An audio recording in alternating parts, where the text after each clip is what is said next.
आपकी तशरीफ़ आवरी का जो पिछले 8 हफ्तों में जिस तरह से पाकिस्तान को पहले बनाना रिपब्लिक, एटमी रिपब्लिक की जगह, और फिर ये गुज़श्ता पिछले हफ्ते में इस्लामाबाद को अनंतनाग, पिंडी को पुलवामा और पूरे पंजाब को जिस तरह से जलियांवाला बाग बनाने के लिए इम्पोर्टेड रजीम ने सारी आईनी हुदूद फलांगी हैं, वो कौम के सामने है। ये इनका एजेंडा है और ये एजेंडा पाकिस्तान का नहीं हो सकता, ये इम्पोर्टेड एजेंडा है इनके पास। इस दौरान ये जो पिछली 3 रातें गुजरी हैं, लोगों को, हमारे पास विजुअल्स हैं, मैं वो दिखाना नहीं चाहता, कि लोगों को पता लगा कि जिस तरह ये फ़लस्तीन है, जिस तरह से इस्लामाबाद के अंदर ढेर लगा हुआ है, टनों के हिसाब से जो गोलियां और गोले उन पे मारे गए। और बड़े मोतबर लोगों ने ट्वीट करके कहा कि आपको पता है आंसू गैस क्या होती है? आंसू गैस एक केमिकल की गोली है जिसको पीछे उसके ट्रिगर जब होती है, वो गोली चलती है तो केमिकल में से गैस बन जाती है और वो कंटेनर फट जाता है। अगर एक्सपायर हो जाए तो वो केमिकल हथियार बन जाता है जिसके इस्तेमाल पे सारी दुनिया के इंटरनेशनल लॉ और जिसके सारी जिम्मेदार रियासतें उसके सिग्नेटरीज हैं। ऐसे इंटरनेशनल कॉन्वेंट्स एंड कन्वेंशंस हैं कि केमिकल हथियार के इस्तेमाल की इजाज़त नहीं है। वो भी हुआ, पाकिस्तान के कैपिटल में हुआ, और जो पूरा इन्होंने पंजाब को जलियांवाला बाग बनाया उसमें हुआ। तीसरा ये हुआ कि पाकिस्तान का सिर्फ आइन नहीं, पाकिस्तान के बुनियादी हुकूक भी और रियासत के रहनुमा उसूल, जिनको principles of the policy of the state of Pakistan कहते हैं, वो चादर और चार दीवारी को तहफ़्फ़ुज़ देते हैं। चादरें खींची गई,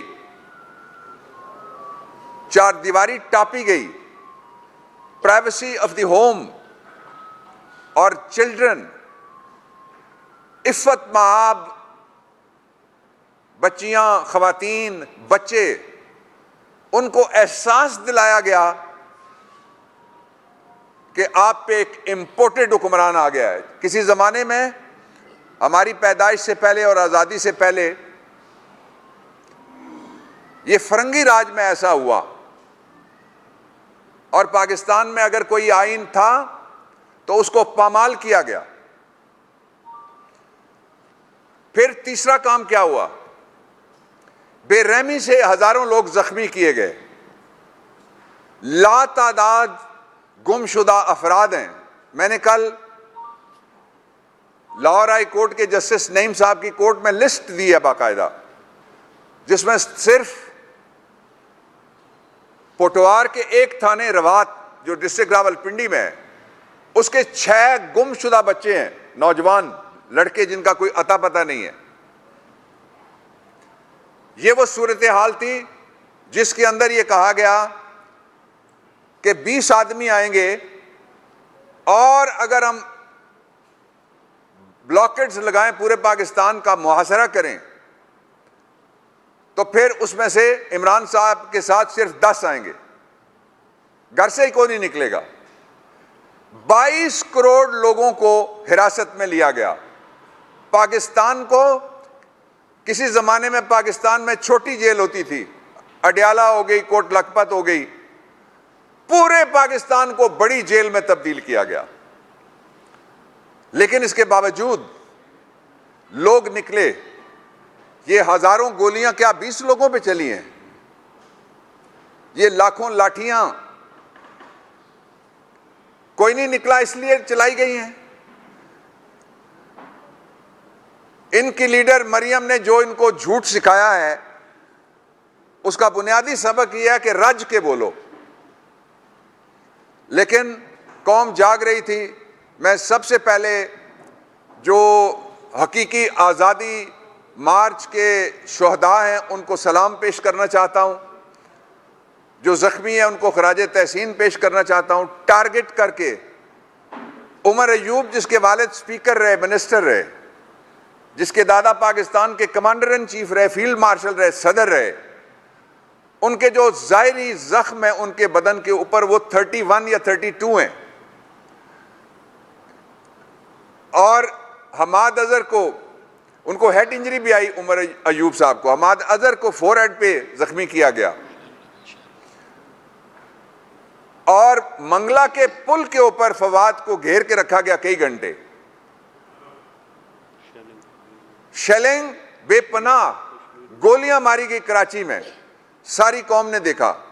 उसके नतीजे में मैं पाकिस्तान तहरीक इंसाफ की तरफ से सबसे पहले Islamabad high court bar association को खराज तहसीन पेश करना चाहता हूं कि वो इस्लामाबाद हाई कोर्ट में गई जब मेरे घर पे छापा मारा गया,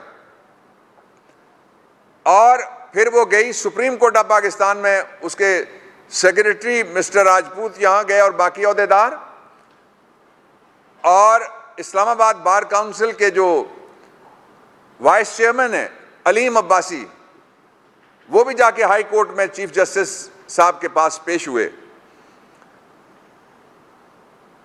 और वो घर जिसमें पाकिस्तान का ख्वाब देखने वाले रहे, उनकी यादें हैं, उनकी जिंदगी के तबर्रुकात हैं, और उनके वो बेटे जिसके लिए अल्लामा साहब ने जावेद नामा लिखा, हजरत अल्लामा डॉक्टर सर मोहम्मद इकबाल साहब रहमतुल्लाह अलैह ने, उनकी बेगम को भी रात को हरासा करके सड़क पे खड़ा किया, घर को टक्कर मार के दरवाजा तोड़ा गया। ये तो फरंगी के दौर में नहीं हुआ था कभी। और उसके बाद फिर पूरा पाकिस्तान, उसमें अनगिनत तशद्दुद हुआ। पंजाब के खिलाफ इन्होंने खुद पहली दफा पूरी कोशिश की कि दूसरी जगह से नफरत आए। इस्लामाबाद के साथ पंजाब का बॉर्डर बंद किया, केपी के साथ सारे रास्ते बंद कर दिए, कराची का रास्ता बंद किया, ग्वादर का रास्ता बंद किया, बलूचिस्तान के साथ पंजाब लगता है वो रास्ता बंद किया। इस्लामाबाद के यानी तीनों यूनिट्स वो और वफाकी यूनिट के साथ रास्ते बंद किए, जीटी रोड बंद किया, गुजरगाहें बंद की, मोटरवेज बंद की। ये सारा कुछ करने के बाद जो लोग जख्मी हुए हैं, आपके वजीर आज़म इमरान खान ने फैसला किया, जिसके सिलसिले में आज आपसे बात हो रही है। इस जुल्म को ना कौम माफ करेगी, ना पाकिस्तान तहरीक इंसाफ माफ करेगी, और इन कुर्बानियों को ना कौम भूलेगी, ना पाकिस्तान तहरीक इंसाफ भूलेगी। मैं फैसले के 4 बड़े नुकात जो इमरान खान साहब ने बड़ा फैसला किया है, उसके मैं आपके सामने रखता हूं। पहला फैसला हमारा यह है कि जहां जहां छापे पड़े हैं, हम जो विक्टिम फैमिलीज हैं, बच्चियां हैं, औरतें हैं, उनको सेंट्रल ऑफिस में नेहा वसीम एडवोकेट, उनका मैं फोन नंबर दे रहा हूं आपको, उस पर फुटेजेस भेजें, उस पर अपने नुकसानात भेजें, उस पर जो हरासा किया गया वो सबूत भेजें और अपनी कंप्लेंट भेजें। टेलीफोन नंबर है 0301-854-9940। नेहा वसीम एडवोकेट, ये सेंट्रल सेक्रेटेरिएट में वो सारी शिकायत इस्लामाबाद में वसूल करेंगी। सेंट्रल पंजाब के लिए हसन नियाजी एडवोकेट, जो उनको ब्रूटलाइज भी किया गया, और पाकिस्तान तहरीक इंसाफ, पूरे पाकिस्तान के वकील जो हमारे साथ खड़े हुए, और जो ज्यादतियां हो रही थी उनके खिलाफ पाकिस्तान बार काउंसिल के चेयरमैन, वाइस चेयरमैन और सुप्रीम कोर्ट बार एसोसिएशन के भी मुत्तफिका बयानात आए, और पूरे पाकिस्तान के वकला खड़े हुए। हसन नियाजी का टेलीफोन नंबर है 0342-393-404। 7183। साउथ पंजाब के लिए यहां जिन घरों पे छापे पड़े हैं, मैं दोहराता हूं, जो चादर और चार दीवारी पामाल हुई है, उनके नुकसानात हुए हैं, तफसीलात भेजें, तस्वीरें भेजें, कंप्लेंट भेजें। तीसरे साउथ पंजाब के लिए ऑन अब्बास बप्पी साहब, उनका टेलीफोन नंबर है 0321 आई रिपीट 6311 केपी के लिए आतिफ खान, उनका टेलीफोन नंबर है 0300 500 6789। हजारा रीजन के लिए आजम सवाती साहब सेनेटर, इन पे भी तशद्दुद किया गया। 0333 575 1600।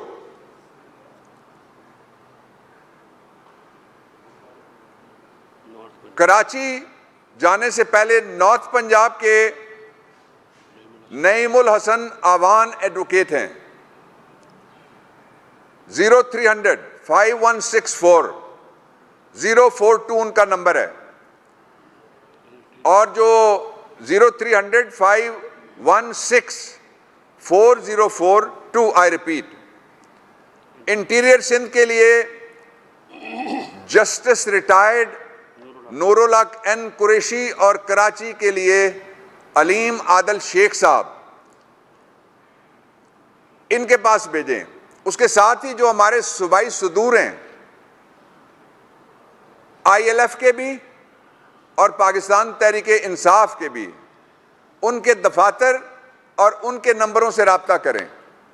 उसके साथ ही हमारी जो डिस्ट्रिक्ट तंजीमें हैं ILF की, जिनके अंदर हमने बाकायदा तौर पे इस धरने से पहले हमने लीगल एड वर्कर्स कमिटीज, यानी जिन वर्कर्स के साथ ज्यादती हुई है उनकी मदद के लिए, और कल भी हमने जेलम के अंदर बहुत ज्यादती हुई, झूठे पर्चे किए गए, और साथ ही उन पुलिस वालों के या वो लोग जो उनके घरों में आए, दो फोर्सेस काम कर रही थी अवाम को दबाने के लिए। एक पुलिस फोर्स थी, दूसरे गुल्लू भट्ट ब्रिगेड के लोग थे। आप देख लें, गाड़ियां तोड़ने वाले सफेद कपड़ों में थे। पुलिस वाले को क्या जरूरत है कि वो वर्दी उतार के मॉब के पास जाएगा? वो गुल्लू ब्रिगेड के लोग थे। इसलिए उनके नाम भी भेजें और सारी डिटेल रखें। आज मैं दूसरे नुक्ते की तरफ जाता हूं।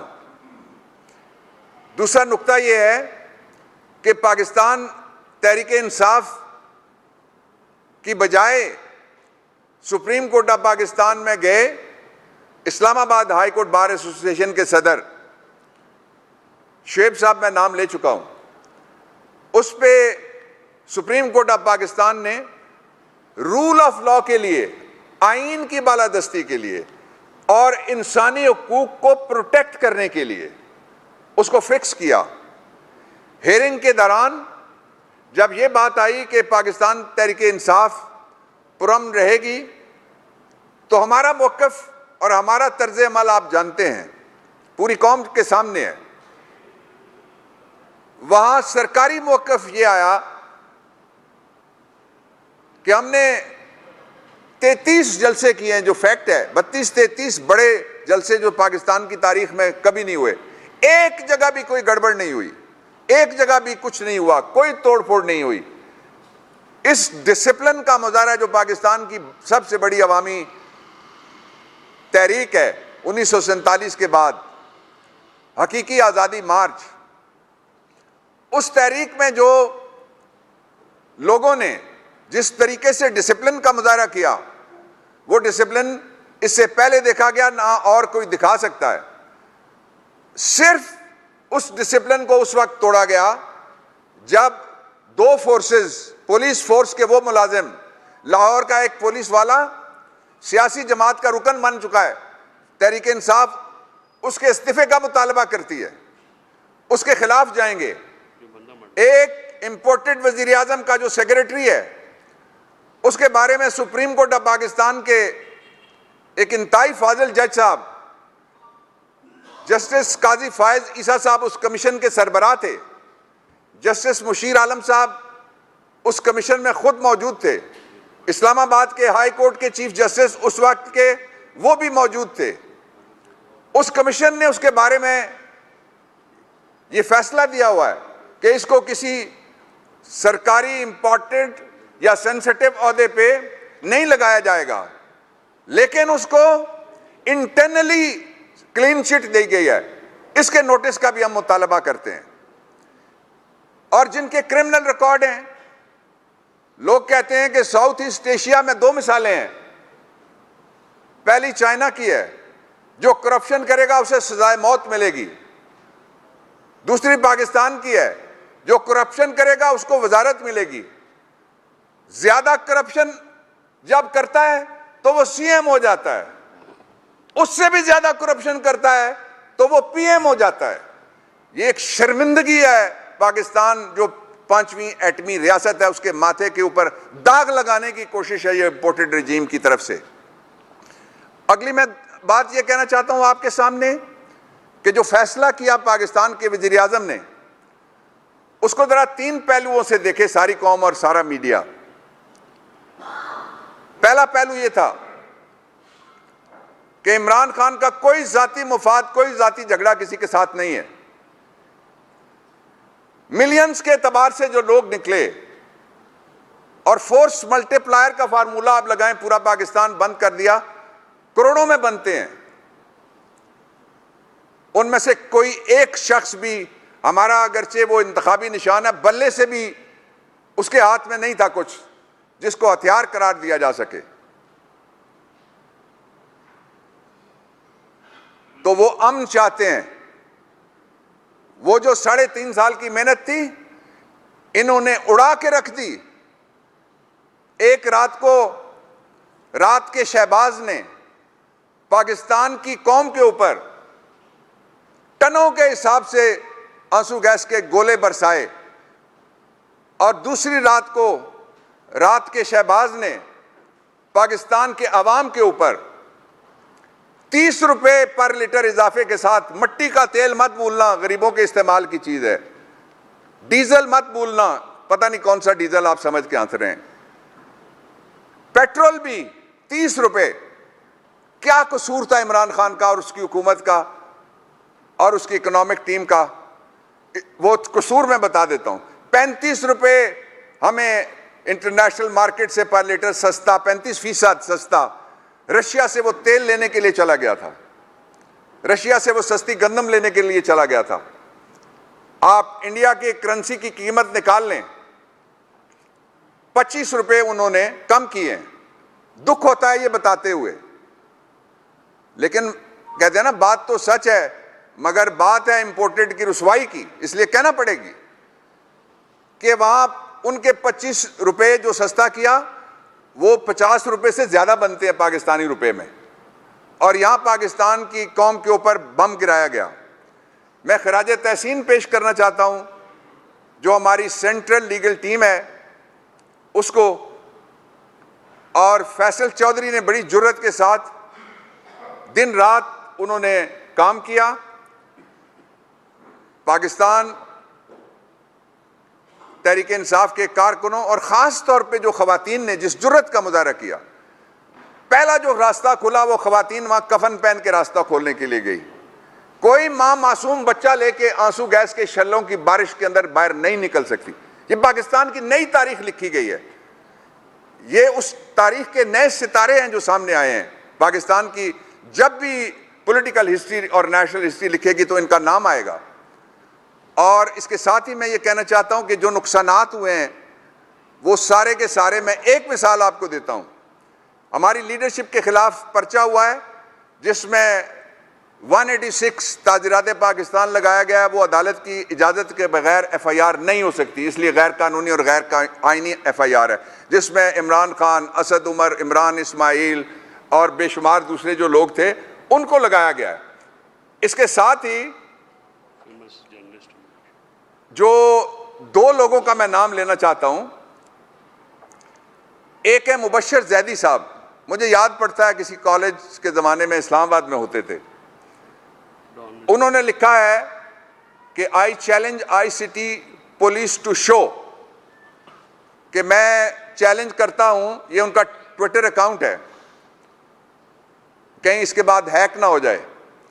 ये डॉन के सहाफ़ी हैं इस वक्त, कहते हैं I challenge ICT police to show pictures of the torched metro station mentioned in the FIR against PTI officials leadership, as our correspondent checked all metro stations और Jinnah Avenue and found none of them was torched।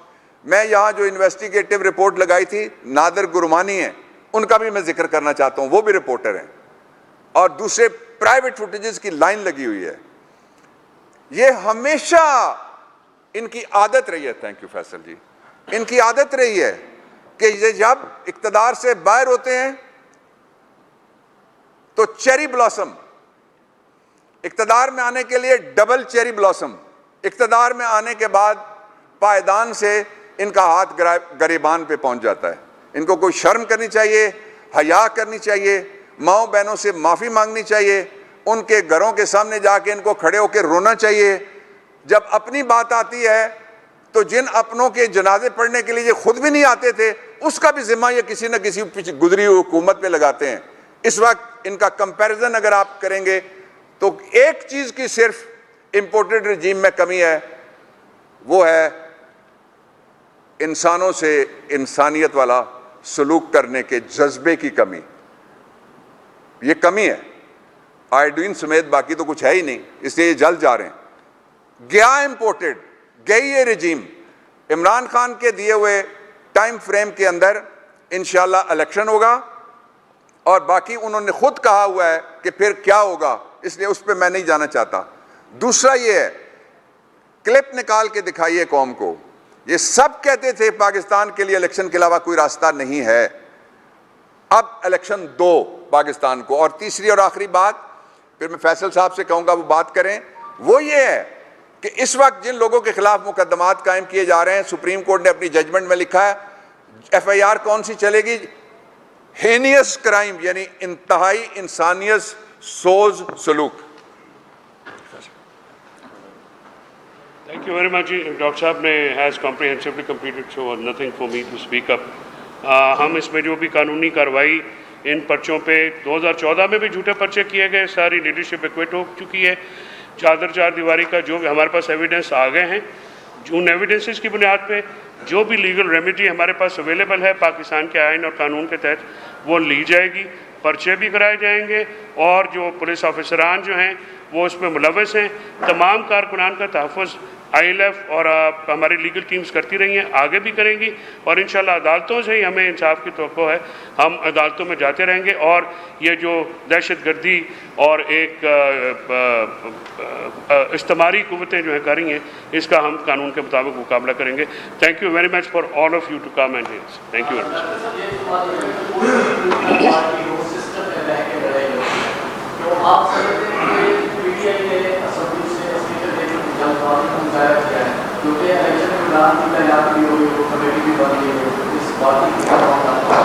इस्तीफ़ा देना एक आईनी और दुरुस्त पार्लिमानी और सियासी option था जो पाकिस्तान तहरीके इंसाफ ने दिया। अगर इस्तीफ़ा दे के पाकिस्तान तहरीके इंसाफ अंदर बैठी रहती तो खुद ही अपने मौक़िफ़ की नफ़ी करती, और अगर इस्तीफ़ा दिए बगैर बैठी रहती तो ये रात के शहबाज और इम्पोर्टेड रजीम किस तरह से एक्सपोज होती। वो कहते हैं ये हमें चलने नहीं दे रहे, चल के दिखाओ ना, मकबूजा असेंबली है इस वक्त, फर्जी सारे अहदे तुमने बनाए हुए हैं, फर्जी इलेक्शन कमीशन के मेंबरान लगा दिए, फर्जी एक ओपो लीडर वो बिठा दिया। हमारा, मैं क्लियर करना चाहता हूँ, कोई रुकन हमारा पाकिस्तान की कौमी असेंबली का इस वक्त हिस्सा नहीं है। बाकी जो है वो फिर नंबर आप खुद लगा लीजिएगा। Thank you sir.